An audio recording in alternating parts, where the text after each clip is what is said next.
प्यारे विद्यार्थियों, एक बार फिर से हम लाइव जुड़ रहे हैं। पहले जब हम पढ़ रहे थे तो थोड़ी समस्या हो गई थी टेक्निकली, तो वो क्लास डिस्कनेक्ट हो गई थी। हम उन बातों को दोबारा से यहाँ एक बार डिस्कस कर देता हूँ मैं, बाकी आप समझ गए होंगे पहले भी। एक बार दोबारा से आप देख लो। हम पढ़ रहे थे बेलनाकार प्रक्षेप, और बेलनाकार प्रक्षेप जब हम पढ़ रहे थे तो हमने सबसे पहले पढ़ा था कि बेलनाकार प्रक्षेप होता क्या है। तो बेलनाकार प्रक्षेप होता है कि ये ग्लोब है, उस ग्लोब के अंदर आप पहले कागज का बेलन बना के और उसके अंदर डालोगे। ये आपने कागज का बेलन बनाया और इस कागज के बेलन को आपने किसके अंदर डाला? ग्लोब के अंदर डाला।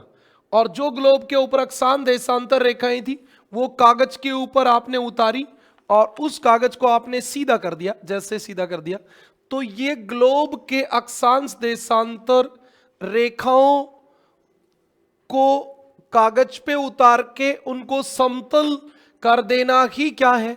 बेलनाकार प्रक्षेप है। इसमें हम देख रहे थे कि ये जो कागज का बेलन था ये ग्लोब को कहां पे स्पर्श कर रहा है? 0 डिग्री पे। इसलिए आप ये ध्यान रखेंगे कि जितने बेलनाकार प्रक्षेप होंगे वो विषुवत रेखा पे शुद्ध होंगे, क्योंकि प्रक्षेप ग्लोब को विषुवत रेखा पे स्पर्श करता है, तो केवल विषुवत रेखा पे ही इसकी मापनी शुद्ध होती है। अब सुनिए, ये ग्लोब में जितनी लंबी विषुवत रेखा होती है उतनी ही इस प्रक्षेप में होती है।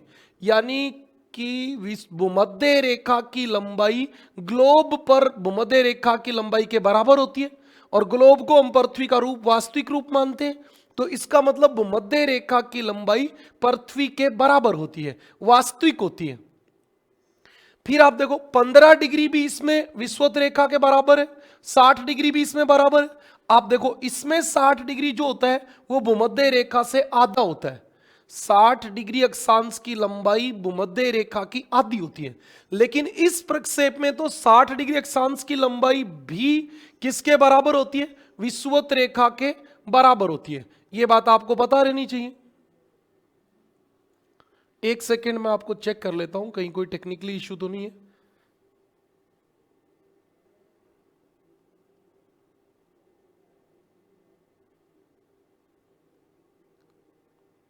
हाँ, चल गई क्लास। तो एक बच्चे का मैसेज आ रहा है कि सर क्या हुआ?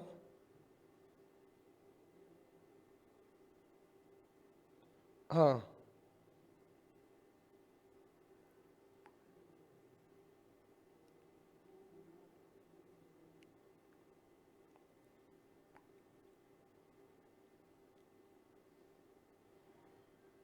ओके, चलो अगली बात पे आए।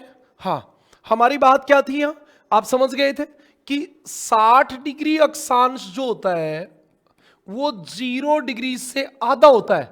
आपने यदि ये आपने टॉपिक नहीं पढ़ा है अक्षांश वाला, तो आप मेरे चैनल पे जाके एक बार पढ़ लेना, है ना। उस चैनल पे, अपने चैनल पे पढ़ोगे तो वहां आपको पता मिल जाएगा अक्षांश देशांतर में भूमध्य रेखा जो है उससे 60 डिग्री अक्षांश की लंबाई कितनी होती है? आधी होती है। हाँ, और यहां क्या होती है? जितनी भूमध्य रेखा की होती है उतनी 60 डिग्री की होती है। इसका मतलब विषुवत रेखा से ध्रुवों की ओर जाने पर इस प्रक्षेप में आकार जो होता है वो बहुत बड़ा हो जाता है, और इसीलिए यह प्रक्षेप केवल विषुवत रेखे क्षेत्रों के लिए उपयोगी होते हैं। आप मोटे तौर पे ये समझे कि शंकु प्रक्षेप जो होते हैं वो 30 डिग्री से लेकर 60 डिग्री 70 डिग्री तक काम के होते हैं।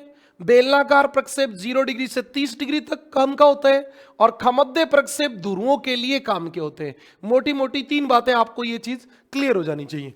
इसके बाद हमने लिखा कि बेलनाकार प्रक्षेप होते क्या है, तो हमने यहां लिखा कि बेलनाकार प्रक्षेप जो होते हैं वो इस बात पे आधारित होते हैं कि हमने एक कागज का बेलन बनाया, ग्लोब के अंदर डाला, ग्लोब के ऊपर जो अक्षांश देशांतर रेखाएं थी वो छप गई और फिर उसको सीधा कर दिया, बिल्कुल कर दिया।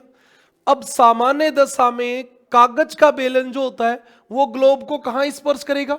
विषुवत रेखा पे।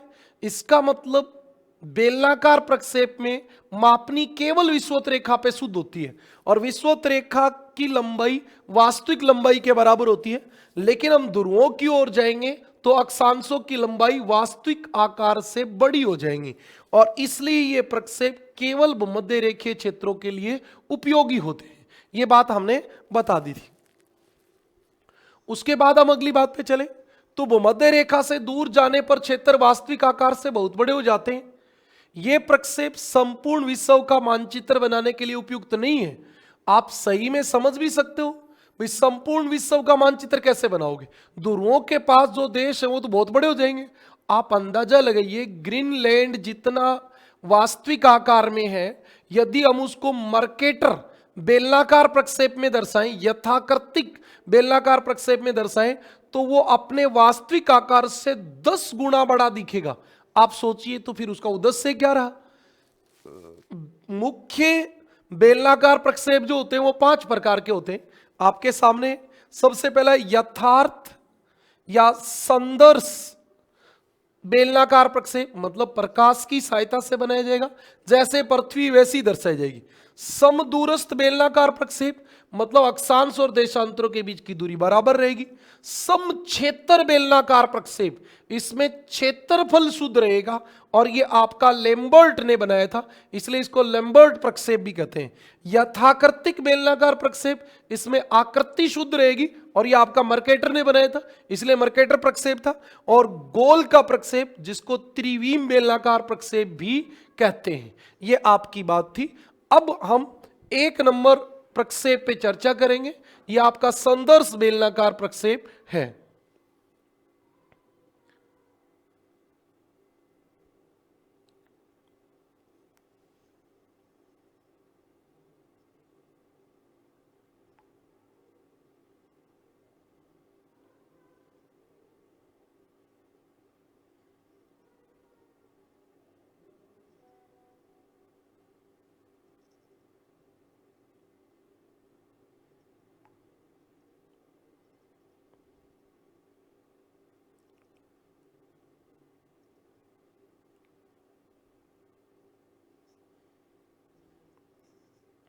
एक बच्चा कह रहा है सर क्लास ओपन नहीं हो रही।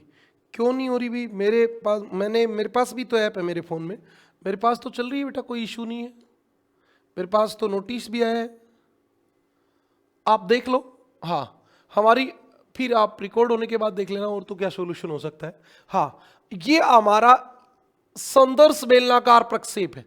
आप इसको मोटे तौर पे ये समझें कि ये संदर्श इसलिए है क्योंकि इसका निर्माण जो है वो प्रकाश की सहायता से किया गया है, और आप देख रहे हो कि इसमें प्रकाश जो है वो ग्लोब के केंद्र में है, केंद्र में, इसलिए इसको केंद्र, और केंद्र में जब प्रकाश होता है तो उसको नोमोनिक प्रक्षेप कहते हैं।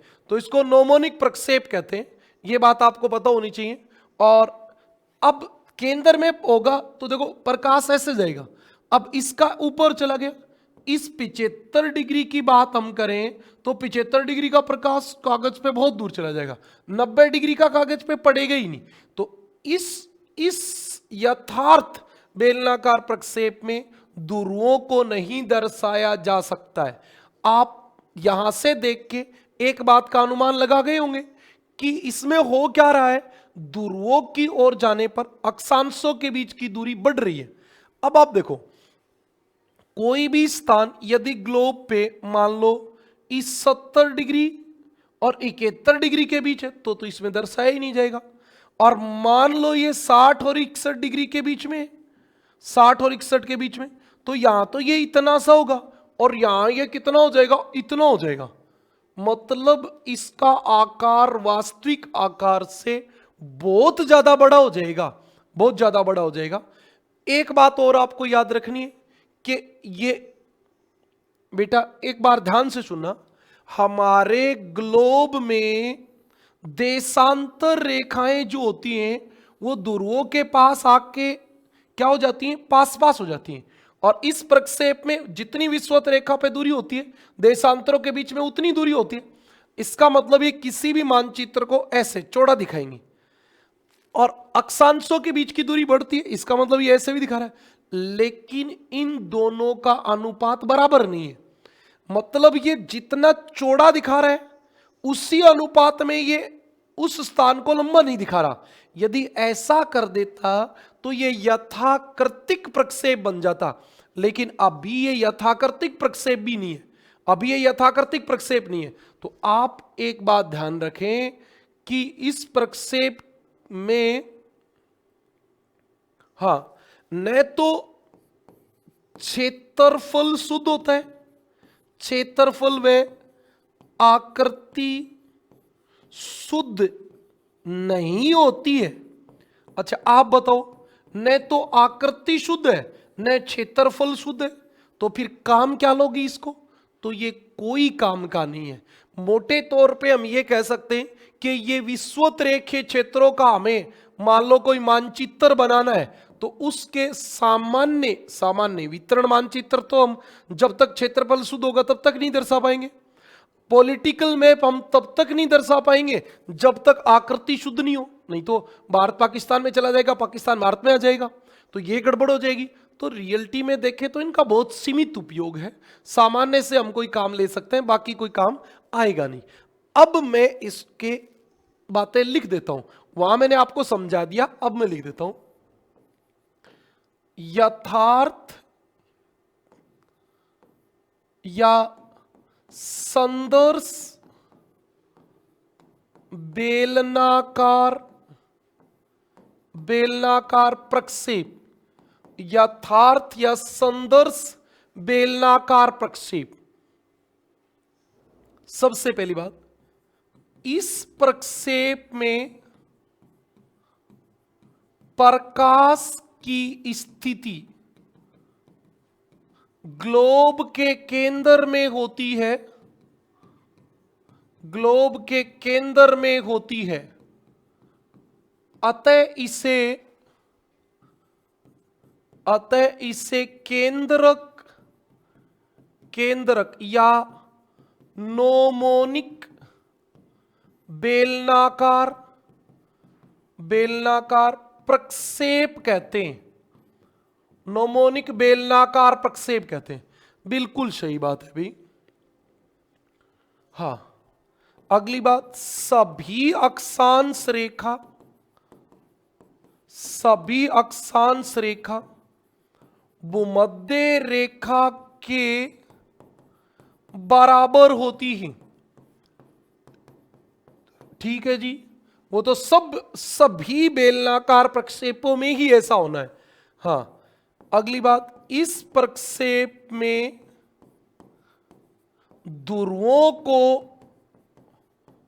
को नहीं दिखाया जा सकता है। क्यों नहीं दिखाया जा सकता? क्योंकि प्रकाश जो है वो केंद्र में है, और जब प्रकाश केंद्र में होगा तो आप ध्रुवों को नहीं दर्शा पाओगे। ये बात सही है।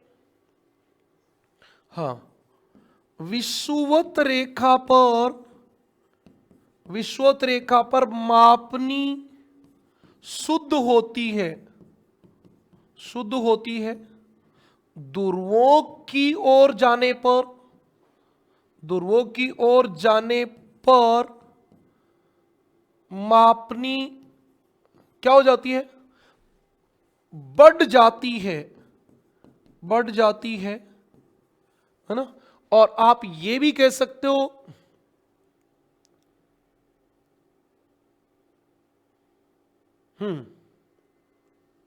उपयोग, सीधा बता देता हूं उपयोग। एक बच्चा कमेंट कर रहा है सर फिर ये बनाया क्यों? बेटा पहले ही दिन ऐसे थोड़ी पता चलता है, पहले दिन तो जो बना उसी में तो सुधार हुआ है धीरे धीरे। हाँ, उपयोग विषुवत रेखीय क्षेत्रों के सामान्य मानचित्र बनाने में उपयोगी, सामान्य मानचित्रों में उपयोगी होगा, बाकी तो कोई काम है ही नहीं। आप इस बात को ध्यान से सुन लें, यह न तो समक्षेत्र है और न ही यथाकृतिक। अच्छा, न तो आकृति शुद्ध है और न क्षेत्रफल शुद्ध है, तो काम क्या आना है? कोई काम नहीं आना। बस यही आपके काम की बात थी। ठीक है। अगली बात पे चलें। ये हमारा दूसरा प्रक्षेप आ गया। इतनी बात समझ में आ गई क्या? बताओ भी। ये हमारा दूसरा प्रक्षेप आ गया, जिसका नाम क्या था? जिसका नाम था समदूरस्थ बेलनाकार प्रक्षेप। नाम है इसका समदूरस्थ बेलनाकार प्रक्षेप। अच्छा, आप बताओ, ये प्रक्षेप कोई काम आ सकता है? आपको दिख रहे क्या है? सबसे पहली बात, इसको किसने बनाया था? इसे प्लेट कैरी ने बनाया। प्लेट कैरी ने बनाया। अपना कमेंट डालो आप, मैं आपके कमेंट को वेट कर रहा हूं। पहली बात। दूसरी बात, आपको दिख रहा है कोई प्रकाश प्रकुश कहीं से नहीं है, इसका मतलब संदर्श नहीं है। तो आप ये कह सकते हो असंदर्श प्रक्षेप। आप ये कह सकते हो गणितीय विधियों पर आधारित, गणितीय विधियों पर आधारित। ये बात भी सही है भी, गणितीय विधियों पर आधारित है। और बताओ इसकी क्या खास बात आपको दिख रही है?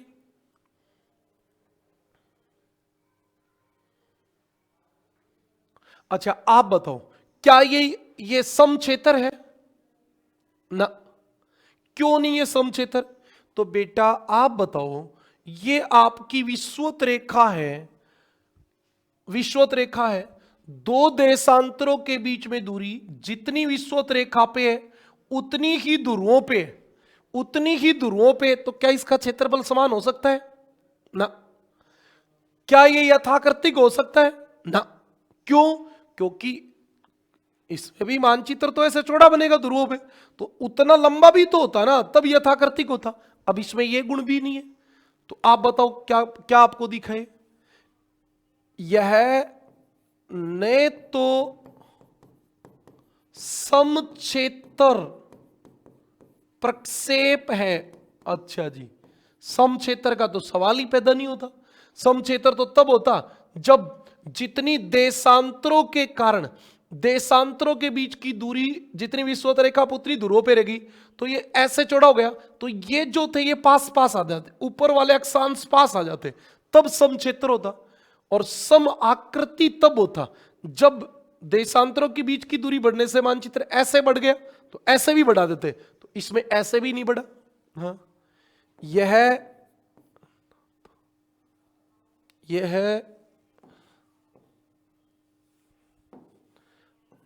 ना तो समक्षेत्र है, ना ही यथाकृतिक प्रक्षेप है। अच्छा, आकृति भी सही नहीं है, दोनों हमें समझ में आ गई।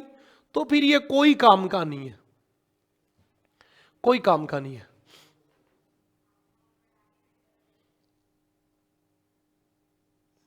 इसमें आप सामान्य बात करो तो भले ही कर लो, और तो कोई काम की बात है नहीं। तो काम क्या आएगा? आप ये कह सकते हो कि यह विषुवत रेखीय क्षेत्रों के सामान्य मानचित्र बनाने में उपयोग लिया जाता है। ये आपकी बात खत्म होगी। समदूरस्थ बेलनाकार प्रक्षेप है। सब अक्षांश रेखा की लंबाई, भूमध्य रेखा की लंबाई, भूमध्य रेखा की लंबाई जो है, लंबाई वो कितनी होती है? वो उतनी होती है जितनी ग्लोब पे, मतलब ग्लोब के बराबर होती है। तो ये तो है शुद्ध। ग्रीनविच रेखा की लंबाई भूमध्य रेखा के आधी होती है। ग्रीनविच की लंबाई भूमध्य रेखा की आधी। ये कोई काम की बात नहीं है, पेपर में आने की बात नहीं है, ये तो आप कॉलेज पढ़ रहे हो तब की काम की बात है, अब कोई काम की बात नहीं। अब तो आपके जब भी आया बेलनाकार समदूरस्थ प्रक्षेप, नाम से समझ लेना है कि ये जो प्रक्षेप है इसमें अक्षांश और देशांतरों के बीच की दूरी बराबर रहती है। इंग्लिश में इक्वल डिस्टेंस प्रोजेक्शन बोलेंगे, और जब इक्वल डिस्टेंस है तो कोई काम का नहीं है, बात खत्म। मैंने कोई काम की बात नहीं लिखी इसमें, ये पेपर में ही नहीं आएगा, ये आपके एग्जाम में नहीं आएगा भाई, कंपटीशन एग्जाम में आने वाला नहीं है ये।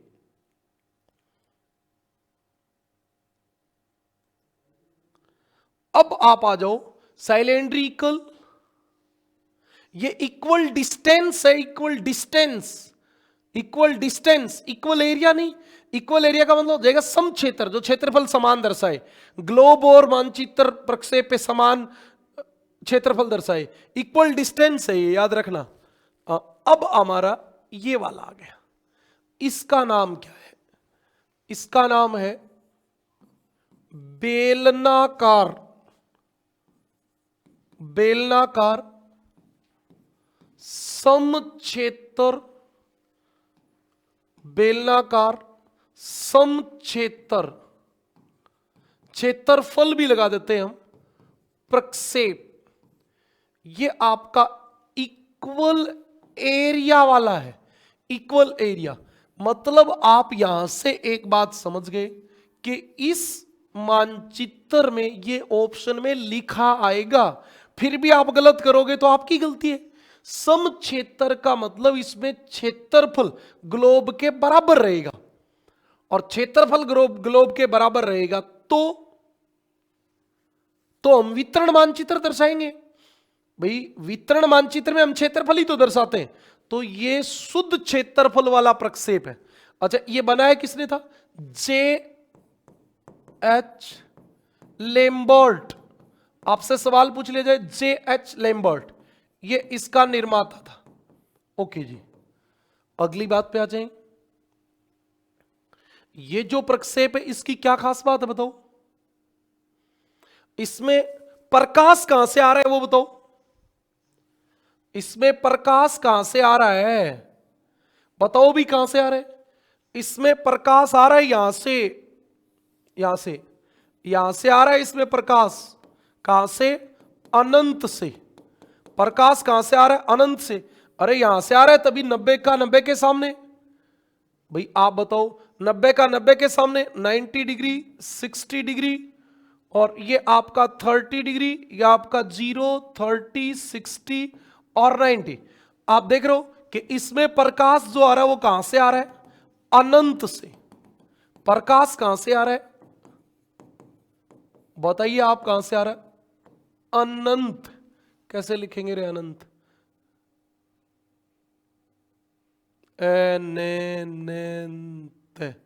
अनंत से लिखना नहीं आता, मैंने सोचा कोई कमेंट लिख दे। हाँ, प्रकाश कहां से आएगा? अनंत से। इससे फायदा क्या हुआ बताओ? क्या फायदा हुआ? अब यही चीज समझनी है बेटा। इसमें आप देख रहे हो कि देशांतरों के बीच की दूरी जितनी विषुवत रेखा पे है उतनी ही ध्रुवों पे है। तो आपको एक बात समझ में है क्या?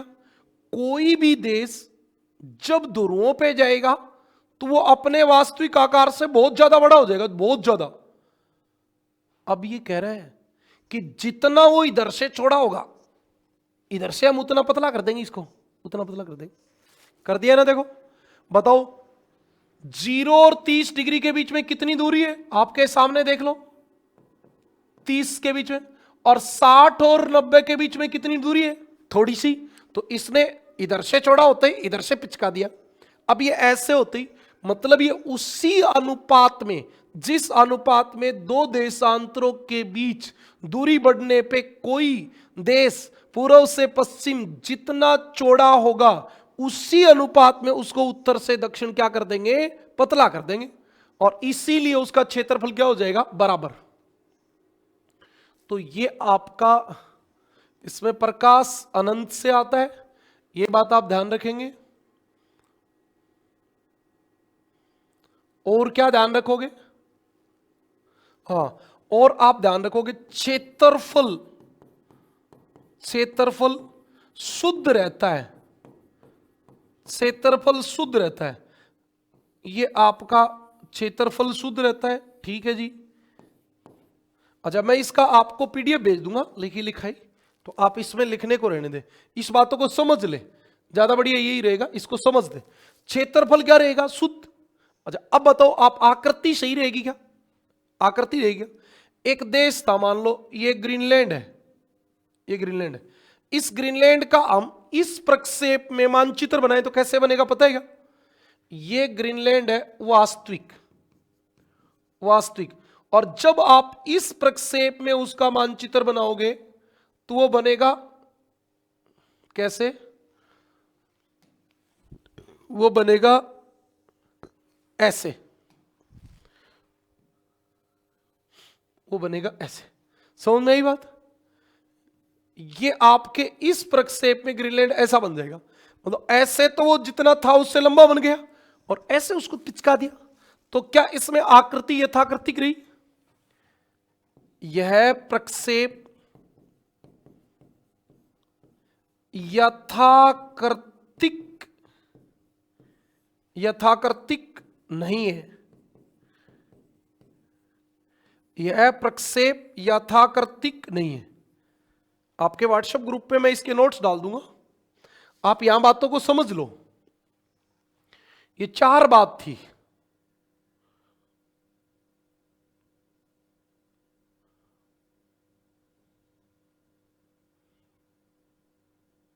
काम क्या आएगा? जब भी समक्षेत्र शब्द आ जाए तो आप याद रखना वितरण मानचित्र बनाने में सबसे ज्यादा काम आएगा, वितरण मानचित्र बनाने में सबसे ज्यादा काम आएगा, ठीक है? वितरण मानचित्र बनाने में सबसे ज्यादा काम आएगा, यह बात आपको ध्यान रखनी है। ओके, अब चलो थोड़ी सी बातें एक दो लिख देता हूं, बस जो बच्चे थोड़ा समझ में भी आ जाए लिखते लिखते। हाँ, क्या बेलनाकार समक्षेत्र प्रक्षेप है? बेलनाकार समक्षेत्र प्रक्षेप, ये इसलिए लिखता हूं कि इसका नाम यहां रहे तो बच्चे को समझ में आ जाए कि किस बात के लिए लिखा गया है। आप ध्यान से देखें, इसमें ये समक्षेत्र वाली लाइन को लिख देता हूं, क्यों? इस प्रक्षेप में देशांतरों के बीच की दूरी जितनी भूमध्य रेखा पर होती है, जितनी भूमध्य रेखा पर होती है उतनी ही ध्रुवों पर होती है, ध्रुवों पर होती है। अतः क्या करेंगे? अतः कोई भी स्थान का पूर्व से पश्चिम विस्तार बढ़ जाता है, विस्तार बढ़ जाता है। अब ध्यान से सुने, इस बढ़े हुए विस्तार या क्षेत्रफल को संतुलित करने के लिए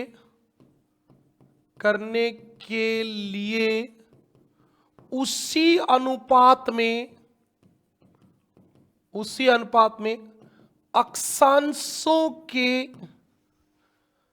अक्षांशों के बीच की दूरी घटा दी जाती है। अतः इस प्रक्षेप में क्षेत्रफल शुद्ध रहता है, क्षेत्रफल शुद्ध रहता है। एक बात और बताऊंगा इन दोनों बातों को ही, क्योंकि इसमें इंपॉर्टेंट बात ये है, इस प्रक्षेप में 2 अक्षांशों एवं 2 देशांतरों के बीच का क्षेत्रफल ग्लोब के समान रहता है। अरे वाह, ये कहता है कि जितना दो अक्षांश और दो देशांतरों के बीच में क्षेत्रफल ग्लोब पे होता है, उतना ही इस प्रक्षेप में होता है। इसका मतलब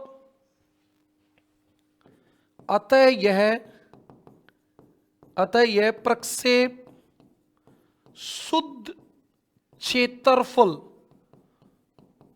प्रदर्शित करता है, परंतु आकृति में विकृति आ जाती है।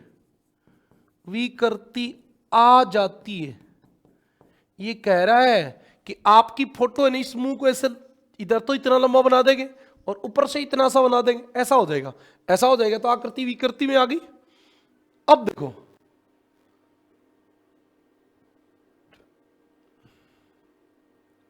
हाँ, अभी आपको इसके उपयोग बताऊंगा, यही तो काम की बात है। उपयोग, सबसे पहली बात आप ध्यान से सुने, यह प्रक्षेप 45 डिग्री उत्तर व 45 डिग्री दक्षिण के मध्य, 45 डिग्री उत्तर और 45 डिग्री दक्षिण के मध्य उपयुक्त रहता है। मतलब 45 से 45 के बीच ठीक है, उससे आगे गड़बड़ है, उससे आगे आकृति में गड़बड़ हो जाती है। यह उष्णकटिबंधीय क्षेत्र में आप शुरू हो जाओ, चावल उष्णकटिबंधीय फसल है, गन्ना, बाजरा, और बताओ क्या दर्शाएंगे। और हम बात करें तो रबड़, चाय, कहवा, ये सब के सब आपके ट्रॉपिकल और सब ट्रॉपिकल क्रॉप है, उष्ण और उपोष्ण कटिबंधीय। और एक बात और भी आप बता सकते हो, विषुवत रेखीय वन या वनों के वितरण के लिए सबसे उपयुक्त यहां एक वर्ड, जब भी ये वितरण लग जाए, इसके लिए क्या चाहिएगा, क्षेत्रफल शुद्ध चाहिएगा। और बेलनाकार में शुद्ध क्षेत्रफल है इसमें, और बेलनाकार में इसलिए विषुवत रेखीय क्षेत्रों में जो भी फसल होती है उनके वितरण के लिए सबसे सही है। अच्छा, इसमें दोष क्या होता है, दोष, इस प्रक्षेप का मुख्य दोष बताओ। दोष क्या रहेगा। एक तो दोष ये रहेगी कि इस प्रक्षेप में आकृति व दिशा दोनों अशुद्ध होती है। आकृति व दिशा दोनों अशुद्ध होती है। एक तो यह बात याद रखनी कि आकृति और दिशा दोनों अशुद्ध है। एक ये बात याद रखनी है, देशांतरों की लंबाई वास्तविक आकार से बहुत छोटी होती है। वास्तविक आकार से बहुत छोटी होती है। यह आपके लिए इंपॉर्टेंट बात थी। इतनी बात समझ में आ गई हो तो एक बार आप कमेंट कर दो। फिर आपके लिए सबसे इंपॉर्टेंट आज के दिन का जो प्रक्षेप है वो हम डिस्कस करेंगे। हाँ, आज के दिन का सबसे इंपॉर्टेंट प्रक्षेप हम डिस्कस करेंगे, जिसका नाम है मर्केटर प्रक्षेप। ये आ गया आपके सामने। नहीं भी, हमने चित्र गलत लगा दिया, इसका मतलब मर्केटर प्रक्षेप का हमारे पास चित्र ही नहीं है। गोल प्रक्षेप, अच्छा, पहले आपको गोल प्रक्षेप कराता हूं, फिर मर्केटर कराएंगे। थोड़ा सा इसमें दिक्कत हो गई, मर्केटर प्रक्षेप पता नहीं डिलीट हो गया, क्या मामला हो गया।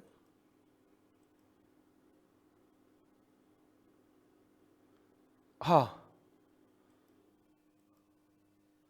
ये गोल प्रक्षेप है। गोल, गोल विद्वान का नाम है गोल। हाँ, गोल प्रक्षेप, इसका नाम है गोल प्रक्षेप। अच्छा, आप इसको कुछ आप इसमें से देख रहे हो क्या, आपको कुछ विशेष दिखा क्या? आप पहले वो मुझे बताएं, तब तक मैं लिखता हूं। एक इसका नाम होता है त्रिविम बेलनाकार, त्रिविम बेलनाकार प्रक्षेप। ओके, ये त्रिविम जो होता है, ये किसका नाम होता है? जब परिधि से प्रकाश आए, परिधि से, ग्लोब के केंद्र के विपरीत परिधि से प्रकाश आए। आप देख रहे हो इसमें 0 डिग्री, 15, 30, 45, 75, 90। 0, ये होगी 15, 30, 45, 60, 75 और 90। इसमें आप लोगों ने एक चीज नोट की हो, एक चीज आपने नोट की हो तो क्या दिख रहा है? बाकी सब में हम कागज जो थे वो विषुवत रेखा को यहां स्पर्श करा रहे थे, और इसमें हमने कागज एक्चुअल देखें तो हमने ये मान के डाल दिया कि ये कागज पृथ्वी के अंदर चला गया और 45 डिग्री अंदर चला गया, 45 डिग्री दोनों तरफ ये कागज जो है वो 45 डिग्री को स्पर्श कर रहा है। इसका मतलब इसमें 45 डिग्री अक्षांश की जो लंबाई है वो ग्लोब पर जो लंबाई होती है उसके बराबर है। बस इतना ही आपको ध्यान रखना है। ये भी न तो आपको दिख रहा है, न तो ये यथाकृतिक रहेगा। यथाकृतिक तब रहता जब ये और बीच की दूरी बढ़ जाती, क्योंकि जितनी पूर्व से पश्चिम बढ़ती है उतनी उत्तर से दक्षिण बढ़ती, तब यथाकृतिक होता। तो न तो ये यथाकृतिक है, न ये यथाकृतिक है, न शुद्ध दिशा है, न समक्षेत्र है, तो कोई काम का ही नहीं है, सीधा कह दो चाहे तो। हाँ, ध्यान रखें, समक्षेत्र प्रक्षेप नहीं है। हाँ, समक्षेत्र प्रक्षेप नहीं है, ठीक है। यथाकृतिक नहीं है, अच्छा यथाकृतिक भी नहीं है, ठीक है जी। शुद्ध दिशा प्रक्षेप, शुद्ध दिशा प्रक्षेप नहीं है। अच्छा, न तो दिशा शुद्ध है, न क्षेत्र शुद्ध है, न आकृति शुद्ध है, तो फिर काम का क्या है? कोई काम का नहीं है। आपको केवल याद करना है इसमें काम की बात कि इसमें मानक अक्षांश कौन है? मानक अक्षांश आपका है 45 डिग्री। ये काम की बात है कि इसमें कागज का बेलन पृथ्वी को 45 डिग्री पे स्पर्श करता है। तो याद रखें, सभी अक्षांश 45 डिग्री अक्षांश के बराबर होंगे। तो भूमध्य रेखा पे तो ये हो जाएगा छोटा और ध्रुवों पे हो जाएगा बड़ा, एकदम सही। तो केवल कहां है? 45 डिग्री पे, केवल 45 डिग्री पे, और किस पे? कुछ पे नहीं है। आप देखो, यह नहीं, इस प्रक्षेप में, इस प्रक्षेप में कागज का शंकु, सॉरी भाई, कागज का बेलन, कागज का बेलन 45 डिग्री अक्षांश पर, 45 डिग्री अक्षांश पर ग्लोब को स्पर्श करता है, करता है। अतः 45 डिग्री अक्षांश की लंबाई वास्तविक 45 डिग्री अक्षांश के बराबर होती है, के बराबर होती है। अच्छा, इसलिए 0 डिग्री से 45 डिग्री के बीच अक्षांशों की लंबाई वास्तविक लंबाई से कम होगी। हाँ होगी, तो कम होगी। और 45 डिग्री से 90 डिग्री के बीच अक्षांशों की लंबाई वास्तविक लंबाई से ज्यादा होगी। आप सीधा लिख दो, गोल प्रक्षेप 45 डिग्री अक्षांश पर शुद्ध होता है। गोल प्रक्षेप 45 डिग्री अक्षांश पर शुद्ध होता है।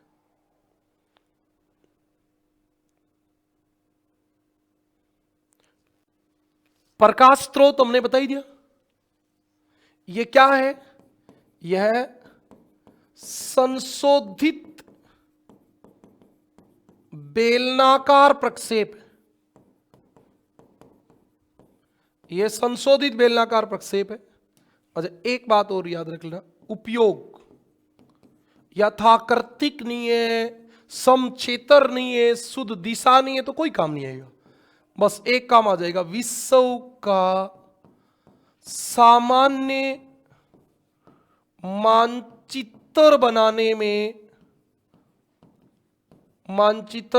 में उपयोगी, क्योंकि इसमें न तो ध्रुवों वाले क्षेत्र ज्यादा बड़े दिखेंगे, न विषुवत रेखा वाले ज्यादा छोटे दिखेंगे, इसलिए ये आपके लिए काम का है। अच्छा, अभी 1 मिनट के लिए हम 1 मिनट चेक कर लेता हूं मैं, नहीं होगी तो अपन अभी डलवा लेंगे 1 मिनट के लिए।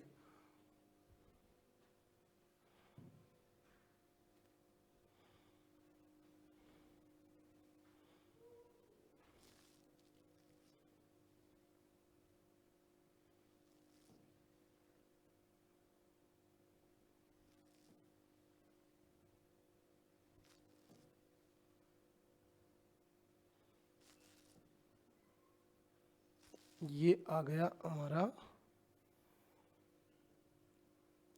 ये हमारा आ गया मर्केटर प्रक्षेप।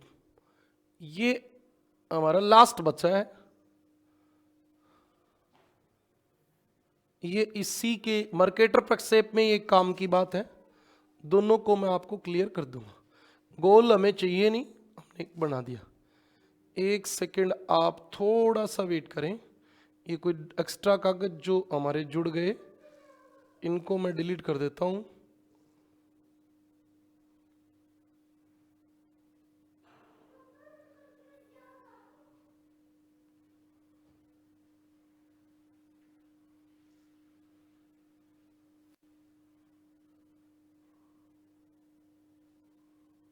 हाँ, अब आ जाओ। अभी हमारा ये मर्केटर पहले वाले में था नहीं, लगा नहीं था, अभी लगा दिया। ओके, देखो मर्केटर प्रक्षेप। सबसे पहले तो आप मर्केटर प्रक्षेप में क्या दिखाई दे रहा है आपको, ये बताओ।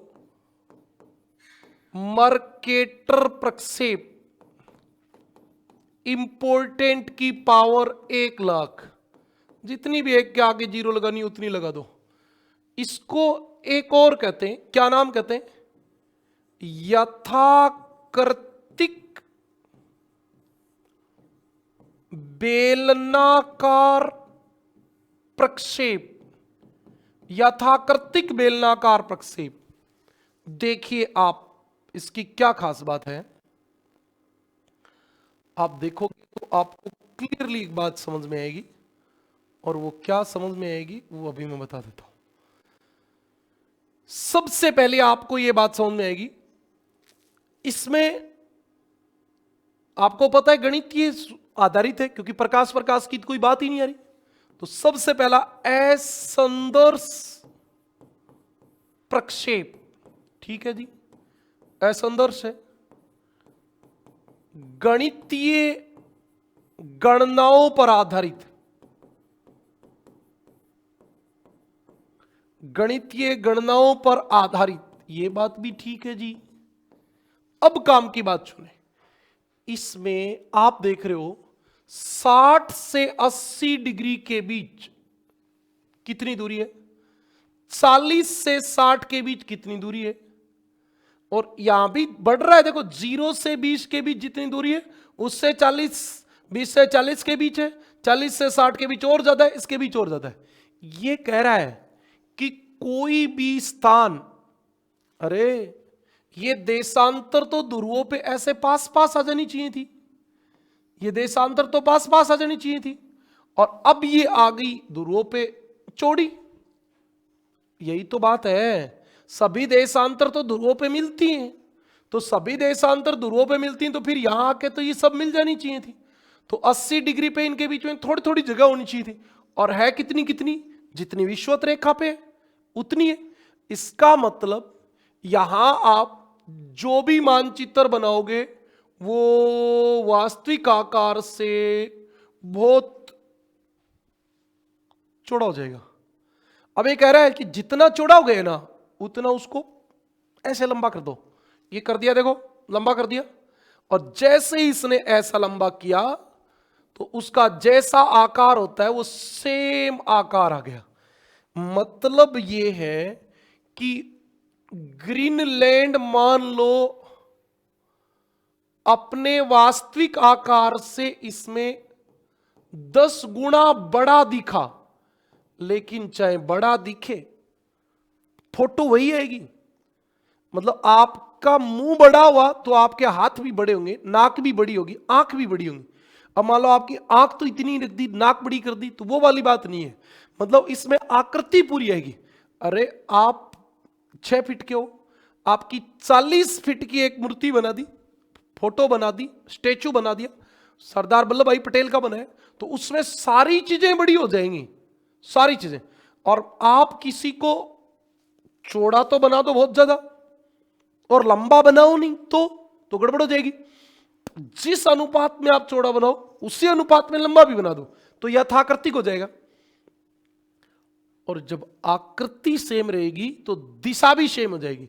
इसलिए इस प्रक्षेप की सबसे बड़ी जो बात है, सबसे बड़ी जो बात है वो ये है, यथाकृतिक व शुद्ध दिशा प्रक्षेप। आकृति शुद्ध रहेगी और दिशा शुद्ध रहेगी। और एक बात और रखें, आकार वास्तविकता से बड़ा, यानी कि क्षेत्रफल बढ़ जाएगा, क्षेत्रफल बढ़ जाता है। अब आपने जैसे ये नाम सुना कि क्षेत्रफल बढ़ जाता है तो आप मर्केटर प्रक्षेप पे कोई भी वितरण मानचित्र नहीं बनाओगे, आप वितरण मानचित्र नहीं बनाओगे। दिशा शुद्ध है तो आप जिसकी भी दिशा दिखानी है, पवन की, धारा की, वायु मार्गों की, जिसकी भी दिशा से संबंधित काम है आप बना सकते हो। आपको पॉलिटिकल मैप बनाना है आप बना सकते हो, क्योंकि आकृति सेम है। आप चीजों को समझ जाओगे, सारे ही बड़े दिखेंगे, भारत भी बड़ा दिखेगा, पाकिस्तान भी बड़ा दिखेगा, मतलब कनाडा भी बड़ा दिखेगा, रूस भी बड़ा दिखेगा, तो ग्रीनलैंड भी बड़ा दिख जाएगा। क्या दिक्कत है, ये वाली बात है। इतनी बातें आपको समझ में आएगा। एक तो ये यथाकृतिक, यथाकृतिक, यथाकृतिक रहेगी, मतलब आपकी आकृति शुद्ध रहेगी, ये आपको पता रहना चाहिए। बताइए ये बात समझ में आ गई क्या? एक बार आपको आ गई तो कमेंट कर दो, फिर मैं आगे की बात बता देता हूं।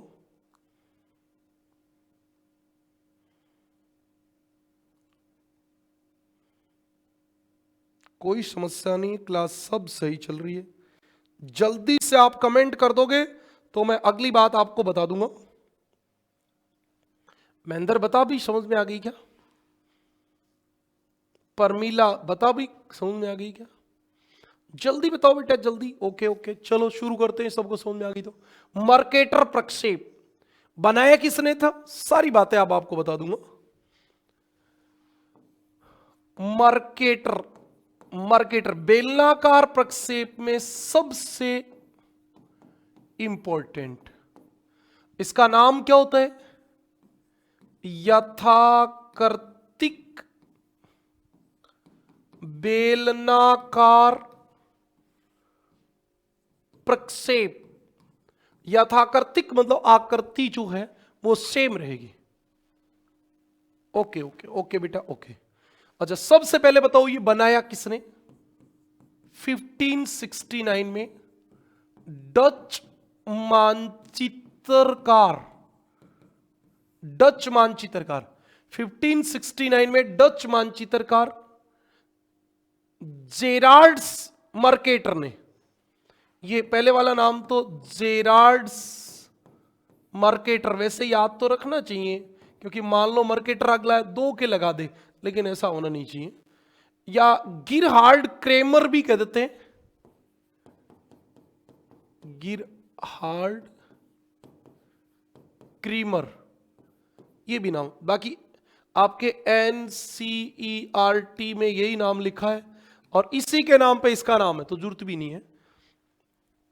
यह प्रक्षेप गणितीय गणनाओं पर आधारित है। मतलब गणित से हिसाब निकाल लिया कि किस अक्षांश पे देशांतरों के बीच की दूरी बढ़ने से कोई स्थान कितना चौड़ा हो जाएगा, उतना ही उसको लंबा कर दिया। हां, यही काम की बात है। जिस अनुपात में ध्रुवों की ओर जाने पर देशांतरों के बीच की दूरी वास्तविक दूरी से, देशांतरों के बीच की दूरी वास्तविक दूरी से ज्यादा होती है, उसी अनुपात में अक्षांशों के बीच की दूरी भी बढ़ा दी जाती है।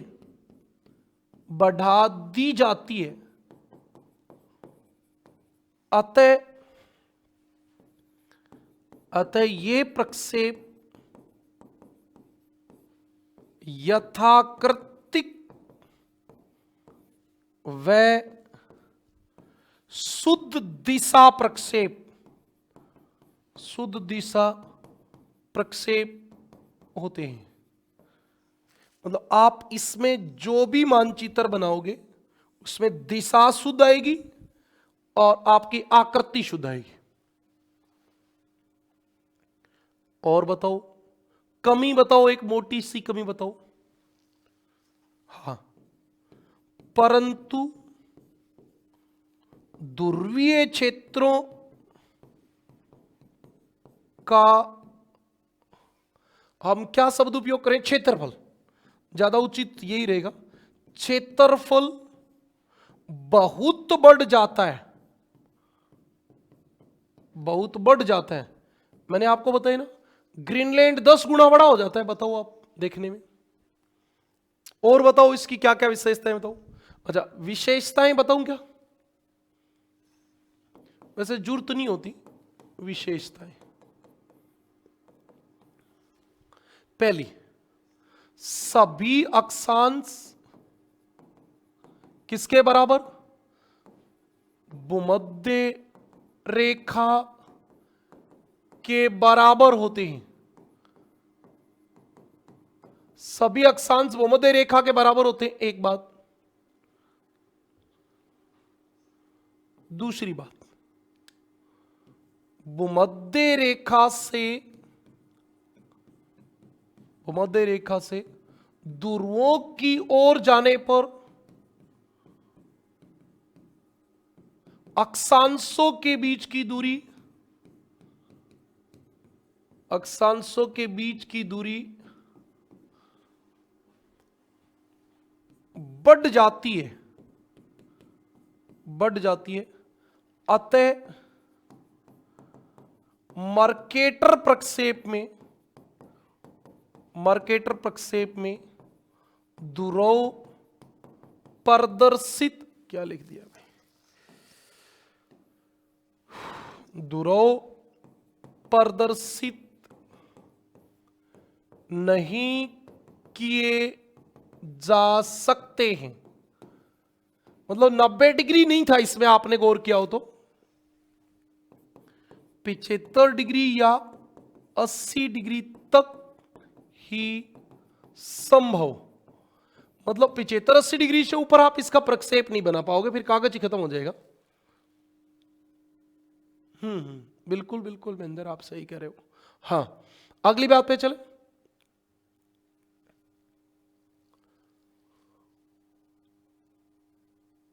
हाँ, सभी देशांतर समान दूरी पर व समान लंबाई के होते हैं।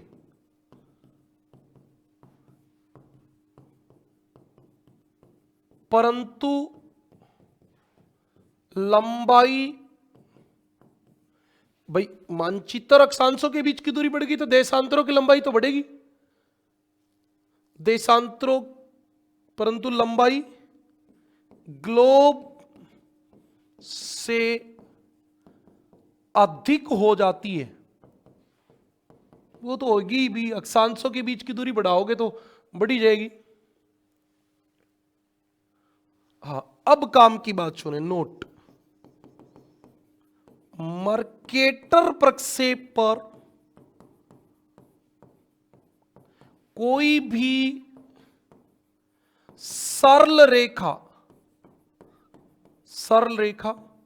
शुद्ध दिशा को प्रदर्शित करेगी।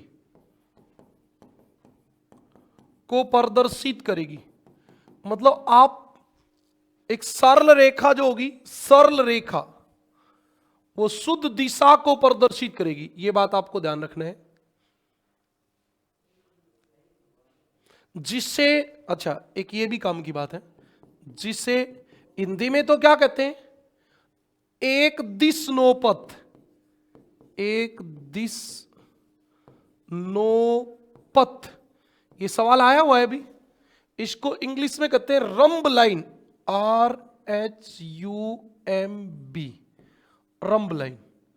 इसको क्या कहते हैं, रंब लाइन कहते हैं, या इसको लोक्सोड्रोम भी कह देते हैं, या लोक्सोड्रोम कहते हैं। ये सवाल एक दो बार पूछा गया, अभी आपको बताऊंगा ये क्या होता है। अच्छा, लोक्सोड्रोम तो अभी बता देता हूं, लोक्सोड्रोम बाद में भूल जाएंगे। लोक्सोड्रोम यूनानी भाषा का शब्द है।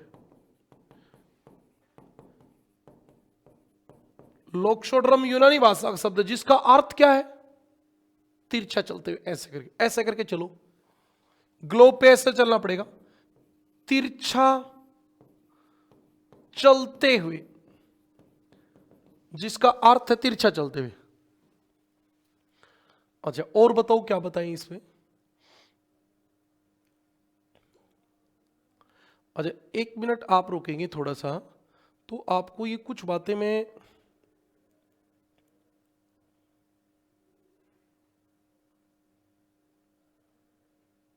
कमेंट में कोई प्रॉब्लम है क्या, मुझे क्यों लग रही है।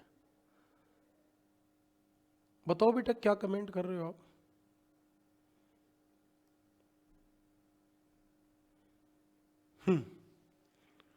पहले इसके उपयोग बता देता हूं, फिर ये अगली बात पे आगे एक चित्र लगा रखा है उस पे बताएंगे। हाँ, मर्केटर प्रक्षेप के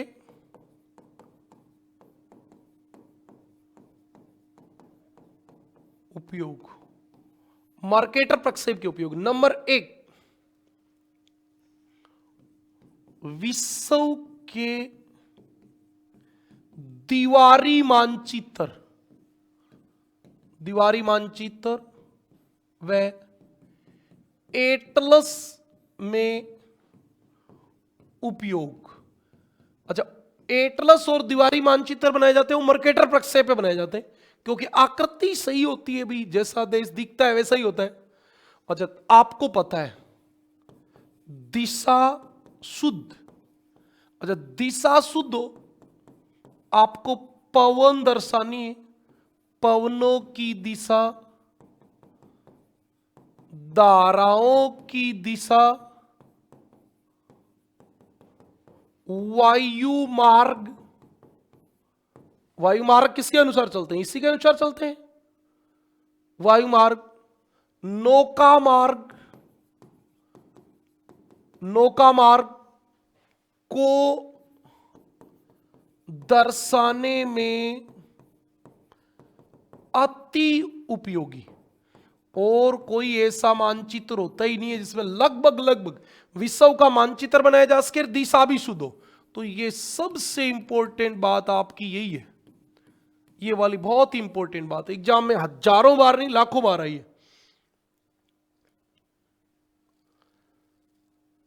अच्छा, एक बात याद रखनी है इसमें रखनी है, ध्रुवीय क्षेत्रों के लिए नहीं।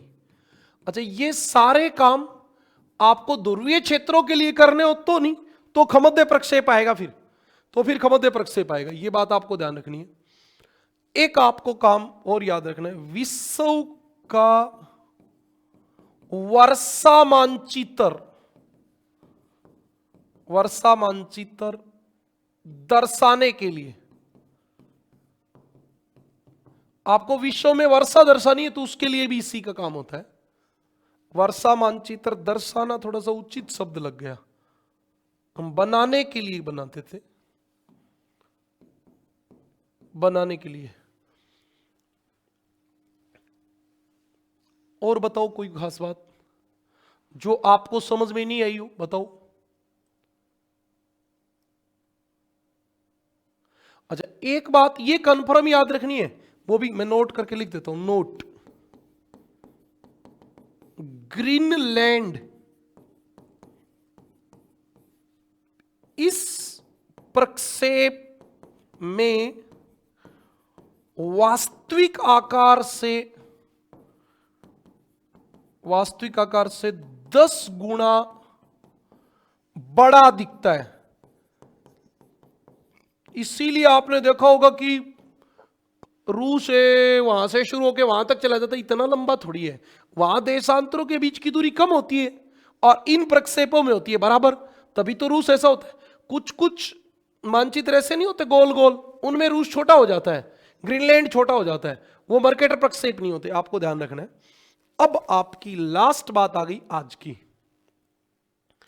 आप देख रहे हो इसमें ये तो क्या दर्शाए गए, ग्रेट सर्किल। अब बेटा मैप पे तो ये आ गया, इसका मतलब ये है कि ग्लोब पे जब आप खींचोगे तो ये ऐसे खींचा जाएगा, अरे ऐसे हवा में थोड़ी खींच दोगे तो यहां ऐसे खींच जाएगा, यहां का ये आपका ऐसे खींचा जाएगा। अब ये क्या कह रहा है पता है क्या, ये तो आपका ग्रेट सर्किल है, फिर ये आपका लोक्सोड्रम है, लोक्सोड्रम का मतलब होता है जो प्रक्षेप पे खींच जाएगी, मानचित्र पे तो सीधी जाएगी, यहां से आपको जाना है सीधा चली जाएगी, यहां से आपको जाना है सीधी चली जाएगी, मानचित्र पे सीधी जाएगी। अच्छा, ये तो दिशा दर्शाने की है, लेकिन अब आपको याद रखना है कि आपकी जो एरोप्लेन उड़ती है वो ऐसे उड़ती है, यहां से यहां, यहां से यहां, यहां से यहां, यहां से यहां, मतलब उसको पूरे दिन ऐसे नहीं रहना पड़े, ऐसे नहीं चलानी पड़े, तो ऐसे बना देते हैं, पहले ऐसे फिर ऐसे फिर ऐसे फिर ऐसे।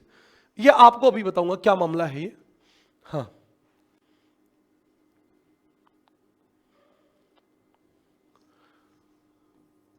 ग्लोब पर किन्हीं दो बिंदुओं के बीच की दूरी, बात नहीं समझ में आए तो कमेंट करना, किन्हीं दो बिंदुओं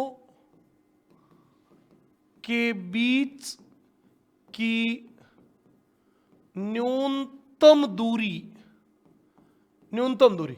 किन्हीं दो बिंदुओं के बीच न्यूनतम दूरी उन दो बिंदुओं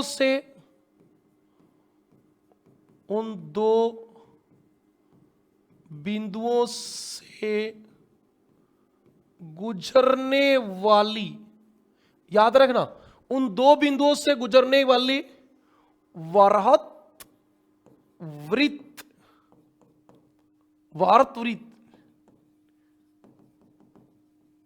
ग्रेट सर्किल वृत्त के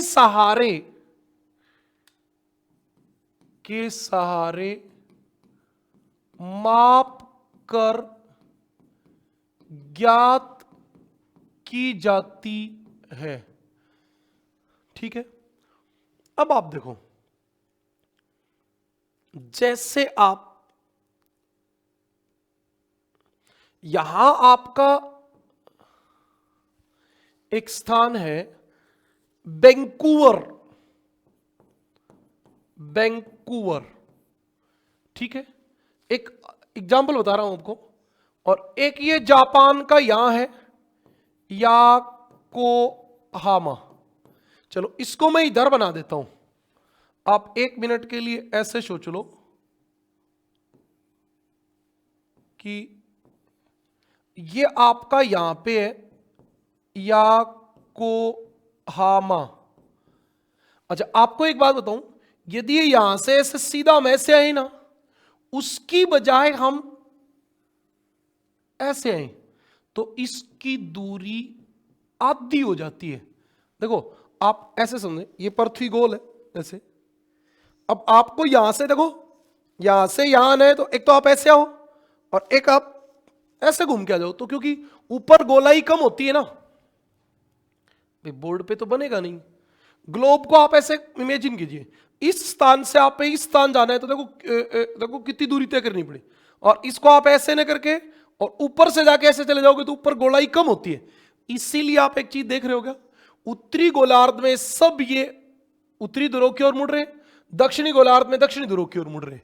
तो ये मैंने कहा, ग्लोब पर किन्हीं दो बिंदुओं के बीच की न्यूनतम दूरी उन दो बिंदुओं से गुजरने वाली वृत्त के सहारे मापी जाती है। मतलब वहां सर्किल खींचा जाता है, उत्तरी ध्रुव पे उत्तर की ओर से और दक्षिण ध्रुव के दक्षिण की ओर से।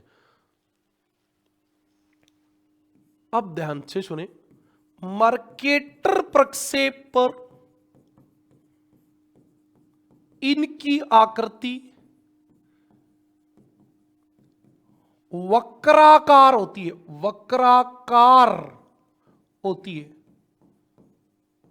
क्या होती है? वक्र, कार की तरह, कार जैसे जा वक्र, पहले से मैं बात करता आ रहा हूं, हाँ, जा वक्राकार होती है।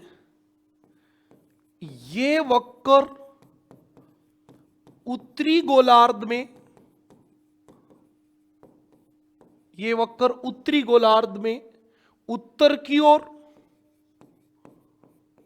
उत्तर की ओर तथा दक्षिणी गोलार्ध में दक्षिण की ओर झुके होते हैं। ठीक है जी, अगली बात पे चलें। हाँ, नाविकों को प्रतिक्षण, मतलब पूरे दिन ये ऐसे गर्दन टेढ़ी गिर के नहीं चलाना पड़े, प्रतिक्षण दिशा में परिवर्तन ना करना पड़े, इसके लिए जीवाएं, इसको बोलते हैं चोरोड्स, वो लिखा हुआ CHO, चोर्ड्स, जीवाएं खींची जाती हैं। ये आपकी देखो, ये रही, ये चोर्ड्स है, ये वाली। अब अरे कहने का मतलब ये ऐसे जाना है, मान लो यहां से यहां, तो आप ऐसे चल जाओ ना, यहां से पहले यहां, यहां, यहां से यहां, यहां से यहां, यहां से यहां, इनका नाम होता है जीवाएं। जीवाएं खिंच जाती। हाँ, अब एक बात और लिखेंगे बस, वैंकूवर से याकोहामा की यात्रा वृहत वृत्त से करने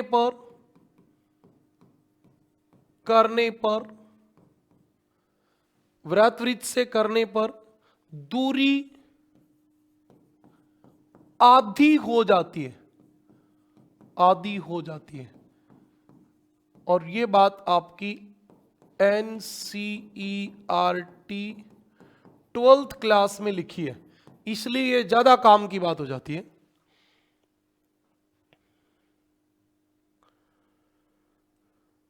और बताओ भाई,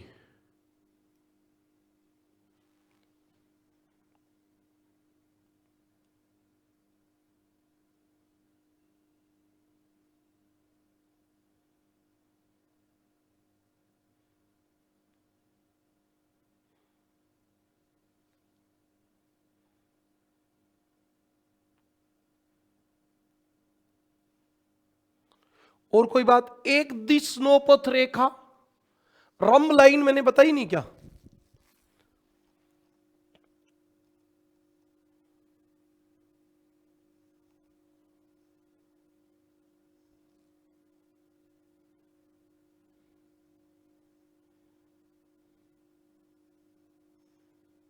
एक बार फिर बता देता हूं। एक दिशनोपथ, एक दिशनोपथ, इसका मतलब होता है समान दिशा वाली लाइन। इसको रंब लाइन बोलते हैं। रंब लाइन क्या होती है ये बताओ? वह काल्पनिक रेखा,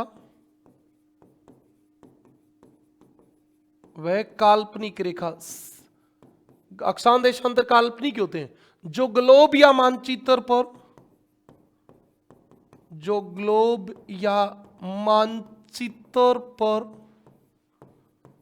समान दिशा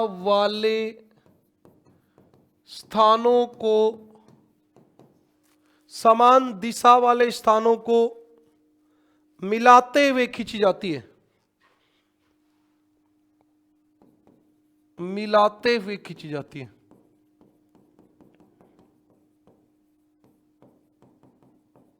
ठीक है जी, आगे बताओ।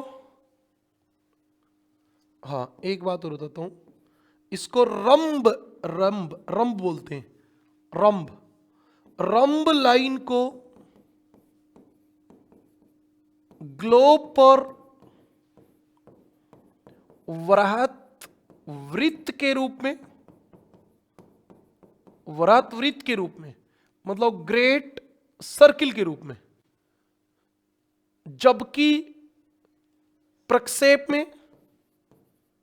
जबकि मर्केटर प्रक्षेप पर सरल रेखा के रूप में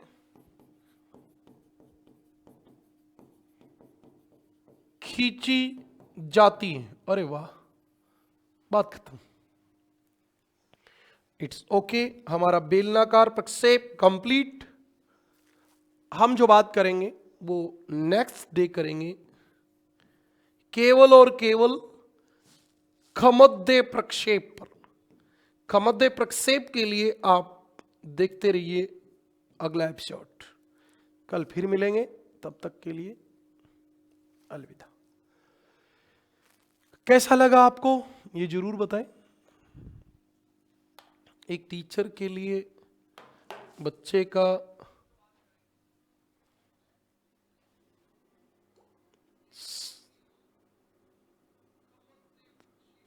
रिस्पॉन्स ही जरूरी होता है।